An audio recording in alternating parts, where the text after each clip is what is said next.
Hey there, it's BoardGameDave. Welcome to the first video of the summer ever on this channel. And to celebrate, today I'm going to be reviewing every single board game that's in my collection or has ever been in my collection in order. Now, in my recent tag video, I claimed that Bananagrams was the first game I ever bought, but that's not exactly true. I had totally forgotten that I had a couple games in my collection before I really got into the hobby, and those games were Magikoro, which is a fun tableau building game. You roll some dice and you get some stuff. Sushi Go, a really cute card drafting game, fantastic little party game. Sushi Go Party, which is the same game but more expansions, more different kinds of cards. And What Do You Mean, which is a party game sort of like Cards Against Humanity. In 2019 though, I started keeping better track of what games I was buying, when I was buying them, and how often I was playing them. And the first game I bought in 2019 was Bananagrams, which is a great word game. It's like Scrabble but super fast. It's much easier to play this multiple times back to back. Really cute and fun word game. Next was Cat Lady. This was my first purchase at my friendly local game store called 6 Feet Under, and I didn't know what else to get because I was so overwhelmed that I bought Cat Lady because it was cute and it was cheap. Next was Stone Age, one of the original worker placement games. This game is phenomenal, totally changed my life. I just made a whole video about it. You can watch that video right here. Next was Star Realms Frontiers. This is an amazing game, so much packed inside this tiny box. Well, specifically the Star Realms Frontiers. Make sure you're looking at that one because it plays up to 4 players. It's got these like co-op campaigns you can do, solo campaigns. This is a lot of game packed into a small box. Definitely recommend checking that one out. Next was Western Legends, the biggest and most expensive game easily in my collection at the time. This game was so appealing to me. It's a sandbox Wild West game where you can be a good guy and go fight bandits. You could be a bad guy and rob the bank and commit these crimes. You could be kind of neutral and just kind of mine gold all the time. You can go gambling, you can go party at the saloon. There's so much to do in this game, and I loved kind of the open-ended nature of it and the Wild West theme. I mean, it's awesome. And the designer himself said in a podcast somewhere that this is like Red Dead 2 or Red Dead the board game. So really appealing to me, really excited to play this with friends. Haven't played it a ton, but this is an amazing game. Next, Galapagos. Now, I found this game randomly at Barnes & Noble's, and I was really interested in the theme of this. So at this time in 2019, I was super into like self-sustainability and survival and bushcrafting and stuff, so maybe that was part of it. It's a survival game. It's co-op until it gets competitive and really nasty. I mean, like,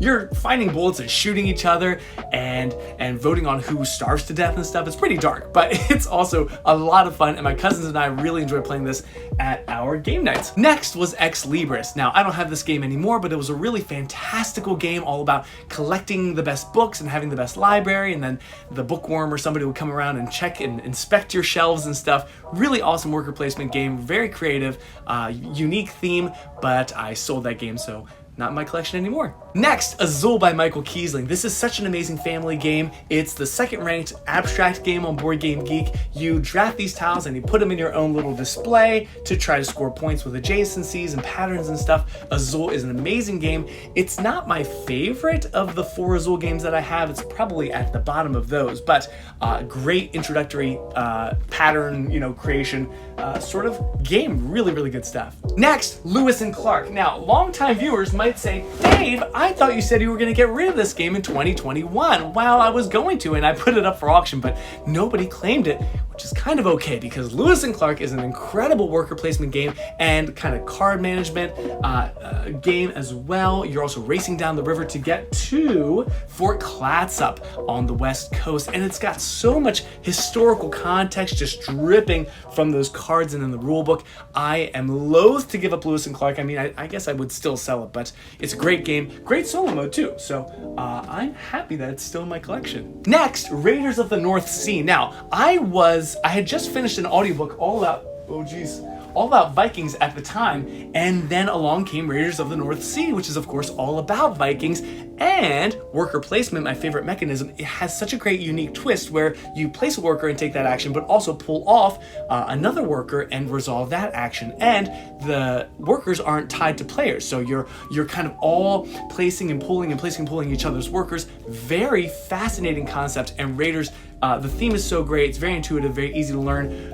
Awesome game from Garfield Games. Splendor was my next game, and you might all know about my family and Splendor and how we just got crazy immersed in this game during the coronavirus pandemic, of course. when we were quarantined, we just played Splendor all the time, and my family became rather obsessed, and I've played this, oh my gosh, well over 100 times, maybe closer to 150 times by now, I'm not sure, but Splendor is a great game of collecting gems and building up your tableau and getting better gems and acquiring nobles and stuff. It's better than it sounds. Theme is, whatever, but it's a really, really, really genius, brilliant game. Genius, of course, is not an adjective. Next was Architects of the West Kingdom, another Garfield game, and I think I just liked Raiders so much that I thought I'd try another game from this designer and publishing company. Architects of the West Kingdom also is a worker placement game, similar to Stone Age in many ways, but with a couple twists, most notably the fact that you can arrest each other's workers. It sounds more punishing than it is, but it's really fun. Works best at more higher player count. I played it once with Hannah, and she was kind of lukewarm about it, but it is a great game if you got 3 or more players, I would say. And great solo mode, just like Raiders of the North Sea. Next, Ink and Gold. Speaking of games that I have played many, many times, this game has been played, this specific game, over 100 times, and it's still holding up pretty well. It's a push-your-luck game, and you're going deeper and deeper into this temple, and you're gonna find wonderful jewels and rare artifacts, but also come across snakes and spiders and mummies and these things that can harm you, so you're pushing your luck to kind of go deeper and deeper, and when other people drop out, you get more gems. So really awesome push-your-luck game. I've taught this so many times, played it with so many people. Ink and Gold is a fantastic, wonderful game. Next, Taco Cat Goat Cheese Pizza. This is a very silly party game. It's a speed slapping game. You're going to be saying taco, cat, goat, cheese, pizza, and if the thing that you're saying matches the card that you're playing, because they're face down, you don't see them until you flip it, then you slap it, and that's all there is to it. But there's also narwhals and gorillas and groundhogs? Something like that, yes. So speed slapping, if you're into that kind of thing, my family, we are very polarized on Taco Cat Goat Cheese Pizza. Wingspan, of course, the most hyped game of 2019, has a place of prominence up here on my shelf. Whoa. I'll get that later. Wingspan, of course, just kind of blew up in 2019. I was thousands of feet up a mountain in California when I got a weird notification on my phone and my email, I think, that said that Bed Bath & Beyond had Wingspan in stock, and I thought that's very bizarre. But I knew that my friends had pre-ordered it and still didn't have a copy, so I was like, maybe I'll just order it. So ordered it with my 1 bar of service that I had, and by the time I got to PA, when I got home, Wingspan was waiting for me. So I, for a short time, was the cool kid on the block that had Wingspan kind of before everybody else did. So this got a lot of play when I first got it, but it's a wonderful game all about birds, and you attract them to your aviary and collect tableaus of birds, and it's engine building and set collection, all sorts of things. So Wingspan, very brilliant game. I'm sure you've heard of Wingspan if you're watching a video like this. Next was Codenames Harry Potter, which I bought, played a few times, and then gave away to somebody who was much more into Harry Potter than I am. Next, Jaipur. This is a phenomenal 2-player only game. You are merchants in India, but the theme is whatever. But really interesting mechanisms of racing to sell sets of like goods, and there's rare jewels and kind of more common items and things like that. And there's camels, and you have to replace the cards that you take.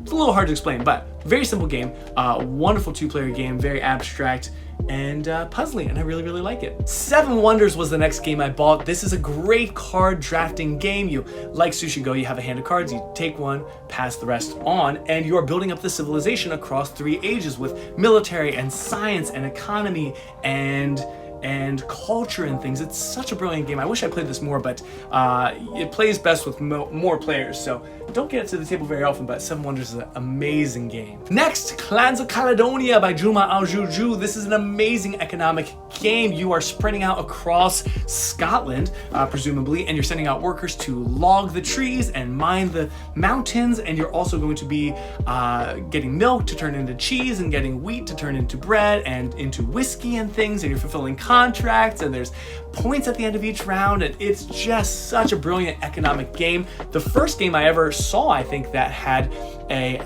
variable, what do they call that? A commodity market, right? Like a stock market that goes up and down for different goods and things. It's just so clever, so brilliant. This game, I think, does not get as much hype and love as it should, but I love Clans of Caledonia. Luckily, I have some friends that every time we get together, almost always we play Clans of Caledonia. So I'm so glad that I get that to the table because it is amazing. And here I am stacking all my games on top of Star Realms again. Give me a second. Next, Robinson Crusoe. Now, I already said that I was kind of into the whole like bushcrafting, survival, building a shelter, living off the land kind of thing at the time, and Robinson Crusoe thematically really fits in that world. You are, on an island and you have to build tools and weapons and build up your shelter and fight off wild animals, and you can hunt them, and then the weather comes and the rain can damage your shelter, and you have to explore, of course, to find new food sources. And oh my gosh, it is just such a great game. I love Robinson Crusoe. I've played it more solo than I've played it with other people, but Hannah and I have played a few times, and it's a hard game, not only in difficulty, but the rules themselves are a lot to learn. But I would say the one saving grace of Robinson Crusoe is as long as one person knows the rules really well, you don't have to bog everybody down with the rules overhead of knowing like every tiny little fiddly rule and caveat and nuance, because at least with me and Hannah, I just kind of explain the game overall, in a general way, and then just let her make decisions kind of intuitively, thematically, and then I just handle all the fiddly, small upkeep stuff. So Robinson Crusoe, amazing game, very heavy game, but such an awesome experience. I just realized that I skipped 3 games. So right after Seven Wonders, the next game was Century Golem Edition. This is a beautiful game, wonderful artwork, very lovely, playful art, and these really awesome gems. And in this game, you play a card to either get gems or upgrade your gems, and you get new cards that make your thing more efficient. And then eventually you're gonna spend your gems to acquire golems, which are really helpful and kind of help your town. So really great, it's got metal coins. This is a wonderful family game. You should check out Century Golem Edition. It really is good and doesn't get enough praise, I don't think. Then I got Artifacts Inc. by Ryan Lockett. I had played it at a board game meetup and was really impressed with it. But then after a while, I just kind of cooled on it, taught Hannah. She thought it was kind of okay. And there were just some issues with it. So I ended up selling that one. And then I got Seven Wonders Duel, which is such an incredible game. This is one of my all-time favorite 2-player games. You are making these sort of pyramid-like shapes with these cards, some face down, some face up, and like Seven Wonders, you're taking those cards to build up your military or science or culture, economy, things like that, but it's so tight. The 2-player experience is just brilliant in this game, and there's multiple paths to victory. You can have a military win, a scientific win, or just a win by points at the end of the game. So Seven Wonders Duel, oh my gosh, it's so good. It's on Board Game Arena, you can play it right now. I love that game. And that takes us back to Clans of Caledonia and Robinson Crusoe. And then the last game I bought in 2019 was Bang the Dice game. I had played Bang with a friend group already with a bunch of people. This is a great game. You roll your dice, sort of Yahtzee style, keep some, discard some. There's dynamite that'll blow you up, and then there's these target symbols, which mean you can attack people. And just like in Bang, there's a sheriff, there's outlaws, there's renegades. So you don't really know who everybody is around the table. You have to kind of deduce that, but you're just kind of shooting and lying and trying to figure out who's who and help your side win. The first game I got in 2020 was Sagrada. I played this at a board game meetup, and honestly, before the rules were even done being explained, I was like, I'm buying this game. It was so clever. So you're drafting dice from a little pool, and you're putting those dice into your cathedral windows based on colors and numbers, sort of like Sudoku actually, and you're trying to get certain sets, and certain dice can't touch each other, and you're just trying to complete your board, and there's tools you can use to mitigate the dice and stuff. It's so brilliant, such a clever concept. Sagrada is beautiful, very appealing, very attractive, really awesome family game. Next was Patchwork by Uwe Rosenberg. This is a very cute, very peaceful, very calming game that Hannah and I really enjoy playing when we're not looking for a longer game. Basically, you're just going in a circle, collecting these little Tetris-shaped pieces to put into your quilt, and by doing so, you earn buttons, and you're just trying to collect buttons and fill up your quilt with patches by the end of the game. Very nice, very relaxing game. very much enjoy Patchwork. Easy to set up too, which is nice. Next, Azul Stained Glass of Sintra, which is definitely tied for my favorite Azul game in the series. Very familiar elements to Azul, but you've got this glazier worker person who's on top of your windows, and he works his way from left to right, filling certain columns. When you fill it the first time, you flip it over to the back. When you fill it the second time, you remove them. And when you complete those columns, not only do you score the points below that column, but any column to the right of it, which you've already filled. So it's got this great combo thing where you can get 18, 21 points in one turn, in one move. It's so awesome. I love this Azul. Absolutely a huge improvement in my eyes, in my opinion, from the original Azul. Next, Glenmore Chronicles. This is another enormous box, and the first game I ever bought, I think, with stickers, and I painstakingly got my tweezers out and put stickers on every single resource and meeple in this game.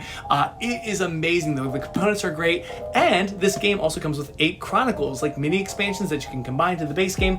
But essentially it's a rondel game. So you take your worker and you go around this track full of tiles, and the tiles go into your own tableau, into your city, and you're gonna be building up your economy and trading and collecting notable Scottish historical figures. And it's just a blast. Really brilliant game.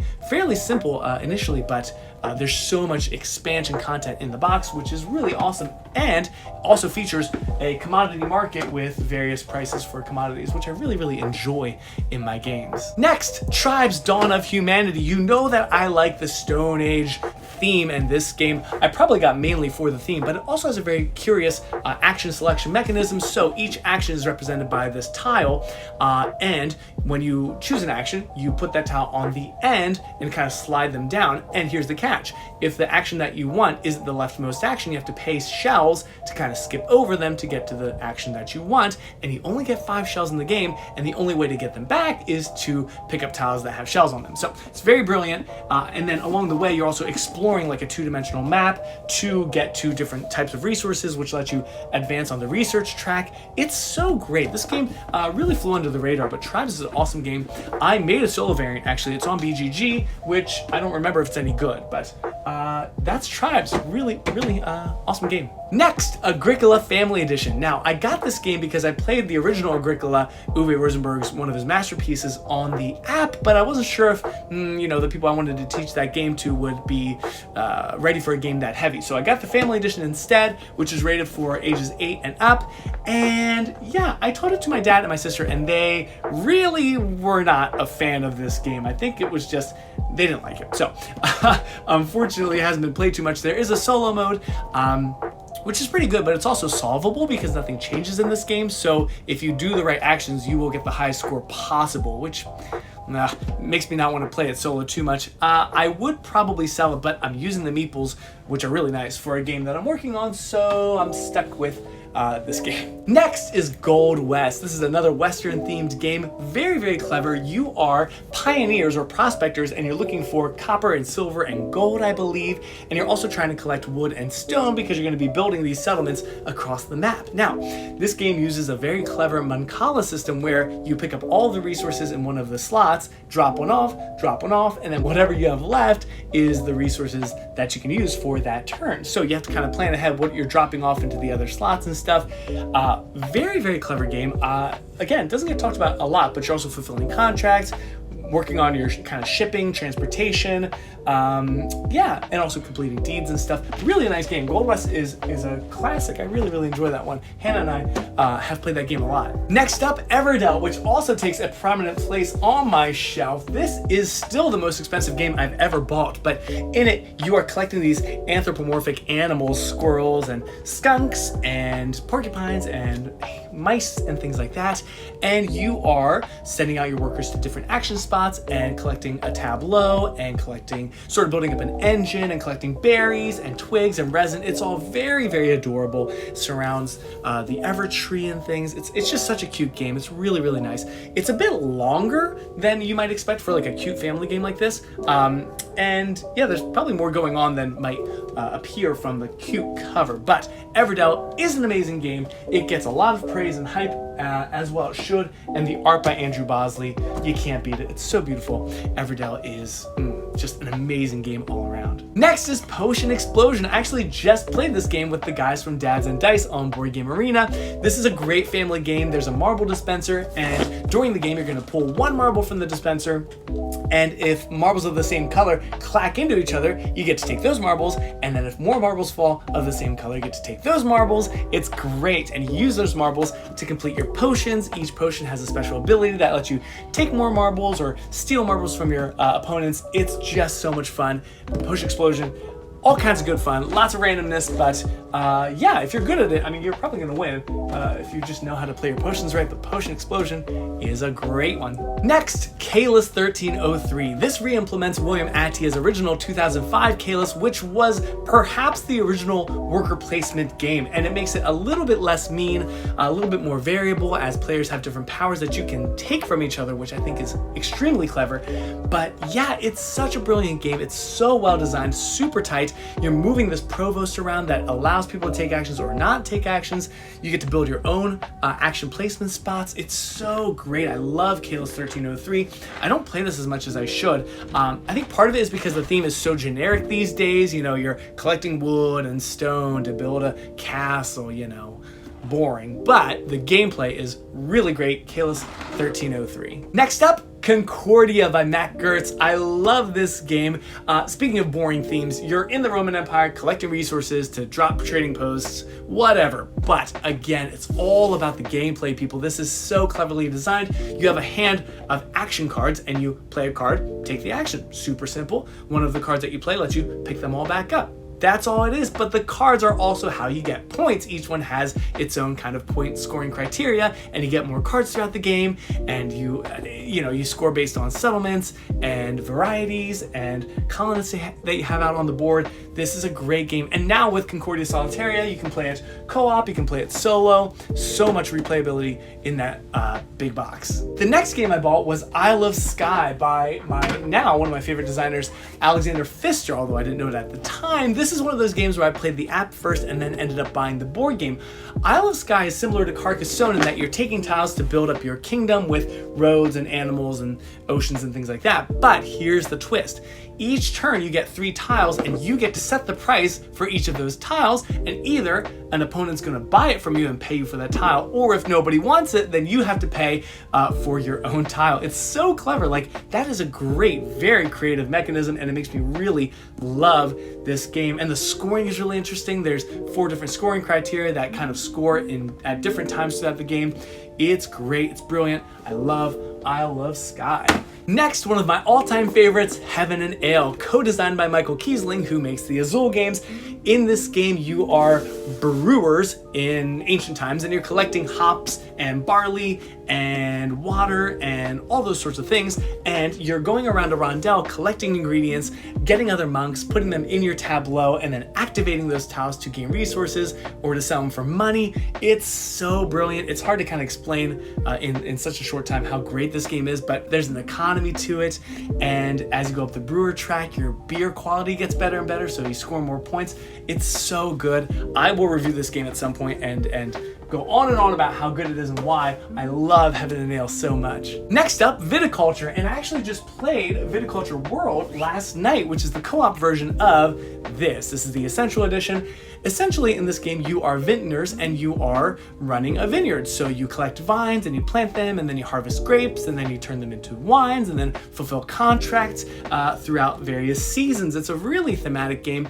It's a bit on the heavy side, but it's also very immersive with the theme. So if you can kind of walk somebody through the thematic tie-ins, it's not that bad. And I've had really great experiences teaching this game to gamers and non-gamers alike. And if you really make a night of it with adult beverages and cheeses and things like that, it makes for a very memorable experience. And my last game purchase of 2020 was Maracaibo, one of my all-time favorite games. Boy, this box is really heavy.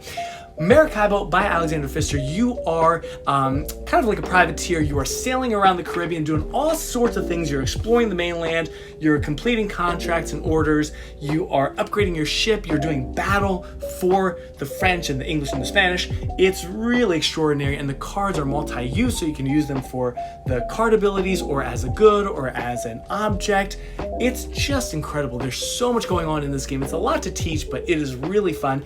And it also has this kind of like campaign mode, right, where each game can be totally different, and you add things to the map and the rules change, which is so cool. This is one of the first Euro games I've seen that incorporates kind of like a campaign mode that tells a story.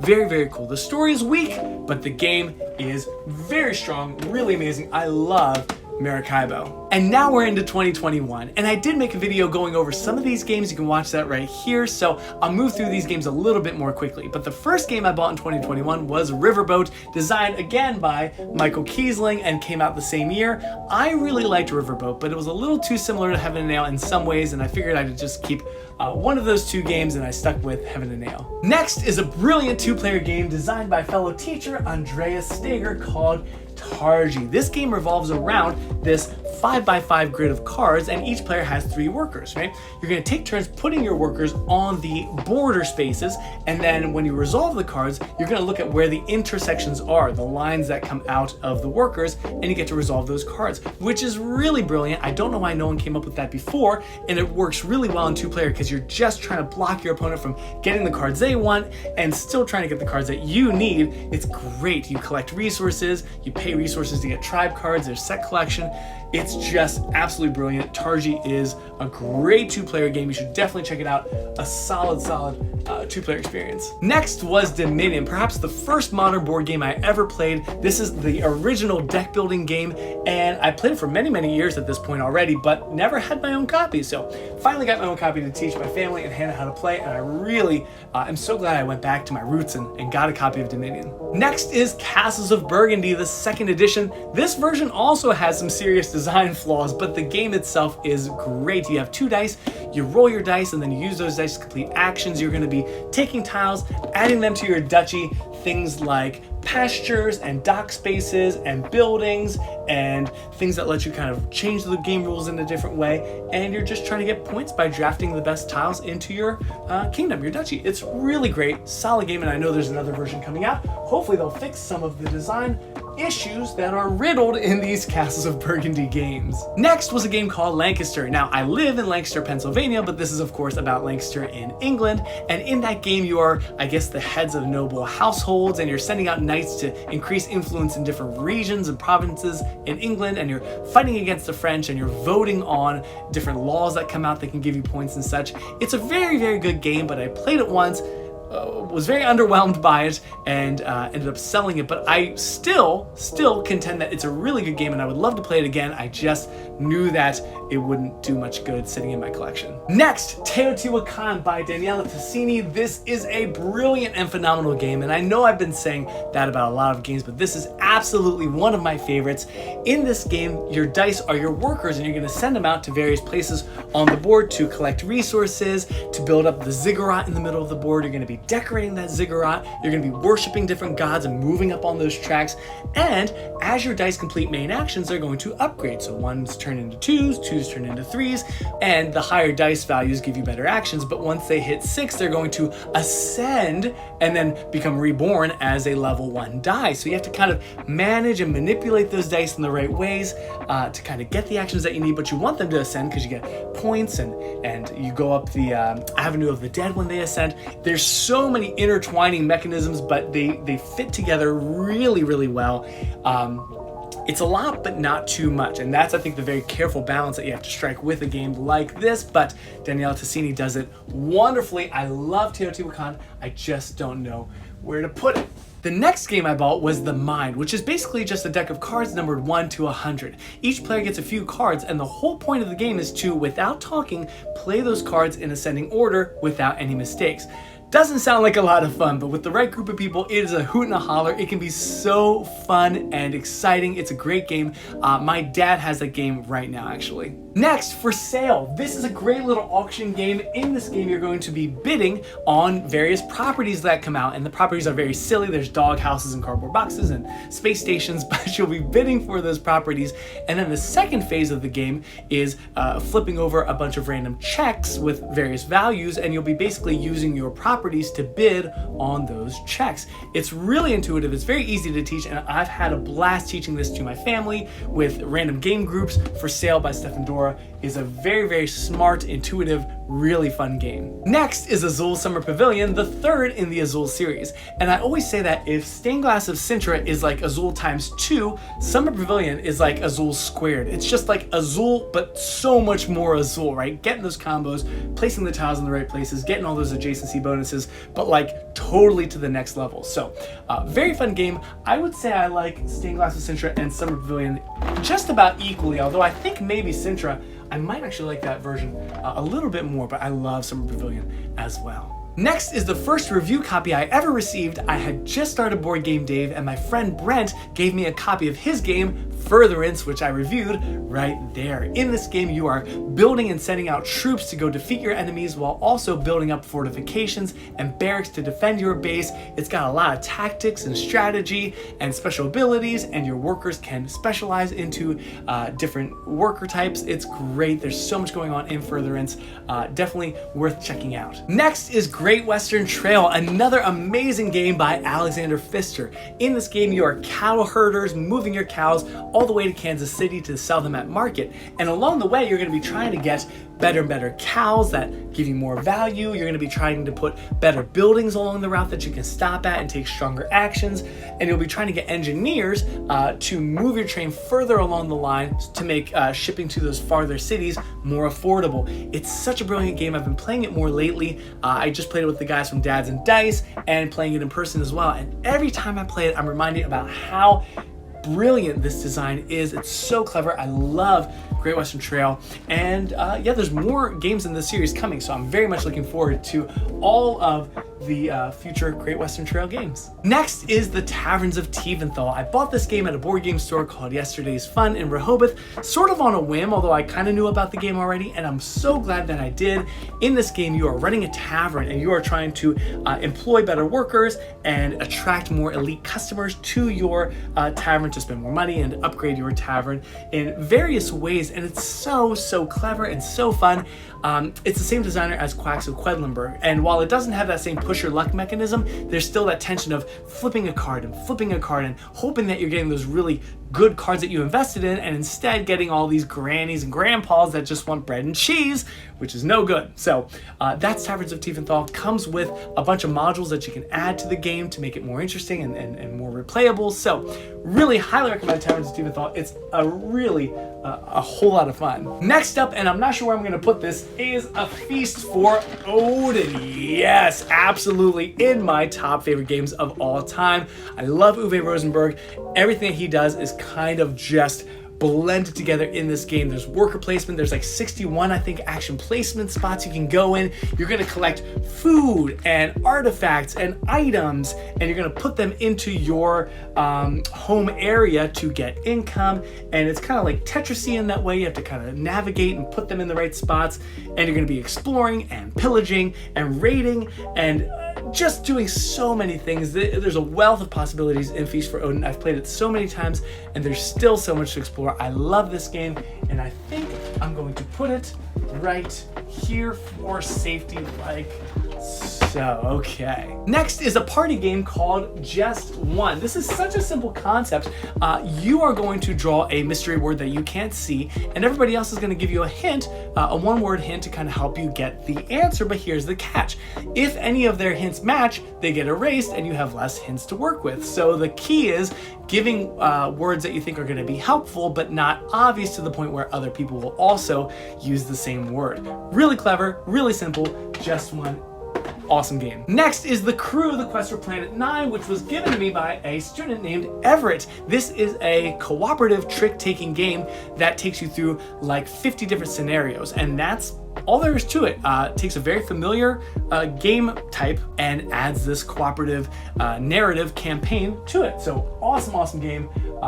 Good stuff there. And my last game of 2021 was the Mind Extreme, which is the same as the Mind, except there's two decks, one that goes up and one that goes down. So otherwise it's exactly the same, but I bought this one because, like I said, I gave my dad the regular Mind. And now we're finally in 2022, but don't worry, I only have 8 games left to talk about. And the first first one is Moonshine Empire. Now, I won this game in a giveaway on Instagram by Professor Meg, and at the time, I didn't know anything about this game except that it looked really cool, and I did not think I would ever win. So I won this game. I've opened it up, but I still haven't really looked into this game or explored the components, but it looks really good, and I will hopefully get it to the table sometime soon. It looks very promising. Next is the brilliant Brass Birmingham. This is an extraordinary game. It's actually been a while since I've ranked all of my games, but if I did, I think this would fall solidly in my top 5 games that I've played ever of all time. It is just simply genius. It's an economic simulation game set in the Industrial Revolution, in which you'll be collecting coal and iron to build cotton mills and pottery and manufacture goods and beer distilleries. And the crux of this game is connecting networks to other cities, but also using those networks to use your opponent's resources, using their coal, using their beer, using their iron, which helps them, but also helps you build better industries. It's just extraordinary. The synergy, the push and the pull of wanting to help your neighbors. Well, you don't want to help them, but using things that will benefit your neighbors. And the turn order, I mean, there's so much I could say. I actually made a whole video about Brass Birmingham you can check out right there, because it is just extraordinary, an amazing game, and I don't know exactly where to put it. I'll just leave it like so. Next is Seas of Havoc. This is a preview copy that I got from Rock Manor Games. It's a true pirate game. If you want to be sailing around the ocean and shooting cannonballs at your friends and collecting resources, buying better cards that let you move around the board better and use your tactical acuity and acumen and have special abilities and stuff, this is a great game. It's super fun, very, very entertaining, very approachable. I'm gonna put it right there. You can watch my review for Seas of Havoc right there. Next is another huge box. This is Endeavor Age of Sail. In this game, you're going to be occupying cities, extending your trade networks, gathering resources, paying and getting more workers along the way. It's an extraordinary game. Very simple to teach, but the strategies and the tactics are just so rich and varied. Endeavor Age of Sail is an amazing game. I have yet to play my own copy because I usually play my friends, but it is so good and so big, and I think I have to put it maybe upright like so. We're almost done. Next is Marco Polo 2 in the Service of the Khan. I became obsessed with this game. Literally, I read all the rules, watched I think maybe every single video on YouTube about this game, and then when I went to buy it, I couldn't find it. So I was calling game stores in state, out of state, trying to find a copy, and finally I found one on BoardGameGeek, a used German copy, but it works just as well, and I love Marco Polo 2. I recently played it with my friends, and they were really, really impressed with this game. They wanted to play it again, which is a good sign. I love Marco Polo 2. You are traveling around Asia, and you are spending camels and coins and jade to travel and collecting resources and fulfilling contracts. It sounds kind of generic, but the mechanisms are so brilliant. It's dice placement. I'm telling you, look into this game because it doesn't get enough love, and it is just absolutely brilliant. I'll put it right there. Next is Azul Queen's Garden, the 4th and most recent game in the series. My friend Ryan is borrowing it right now, but it deviates a lot from the other Azuls in many, many ways. There's patterns and colors to deal with, and it's certainly like the next level of Azul. It's certainly not on the same tier complexity-wise as all the other Azuls. I would say it jumps up a fair amount. So if you're ready for like a really heavy head scratching, stare at the board and try to optimize your plays sort of game, Azul Queen's Garden might be for you. It's next level, but it's very, very good. Cheaty Mages is a game that I got in my goodie bag at S'mores and Meeples. I literally don't know anything about this game, but there you go. And finally, the most recent game in my collection is Take 5 or 6 Nipped. This is a game that I played many, many, many, many times on Board Game Arena and became increasingly frustrated with it. And I thought, you know what? Wouldn't it be fun to get increasingly frustrated with my friends in real life? So I got this game. It's kind of a push your luck game. You have cards numbered 1 to 106, I think, and you are just placing them out and they go in ascending order. And if your card is ever the 6th card in a row, you take all those cards and you get all these negative points. It's a blast. It's really stressful. It's very tense. Take 5 is an awesome game for bigger groups, and I really, really enjoy it. And there it is, everybody. Just about every single game in my collection reviewed in a very fast, enthusiastic way by yours truly, BoardGameDave. Thank you so much for sticking around. I cannot believe that you're still here, but thank you, thank you, thank you. It means so much that you take an interest in my board game collection, and truly, I love talking about board games, as you can probably tell. So I'm happy to talk about any of these games in more detail. In the comments, please let me know what's your favorite game out of my collection. If you and I were to game together, what would we play together? I would love if we could make that happen. But in the meantime, tell me which one you would like to play, or tell me how many games are in your collection. I would love to know more about the games that you have. Honestly, I love having this platform to share my love of board games with all of you. So thank you for being here on this journey. You all are amazing. Thank you for sticking around. And I hope you have a wonderful week, and take care, and happy gaming. Bye. I made a whole video about it. You can watch that video.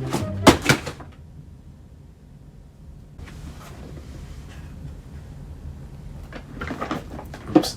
The first one is, what is it? Moonshine Empire. Cheaty mages, cheaty mages, cheaty mages, cheaty mages, cheaty mages.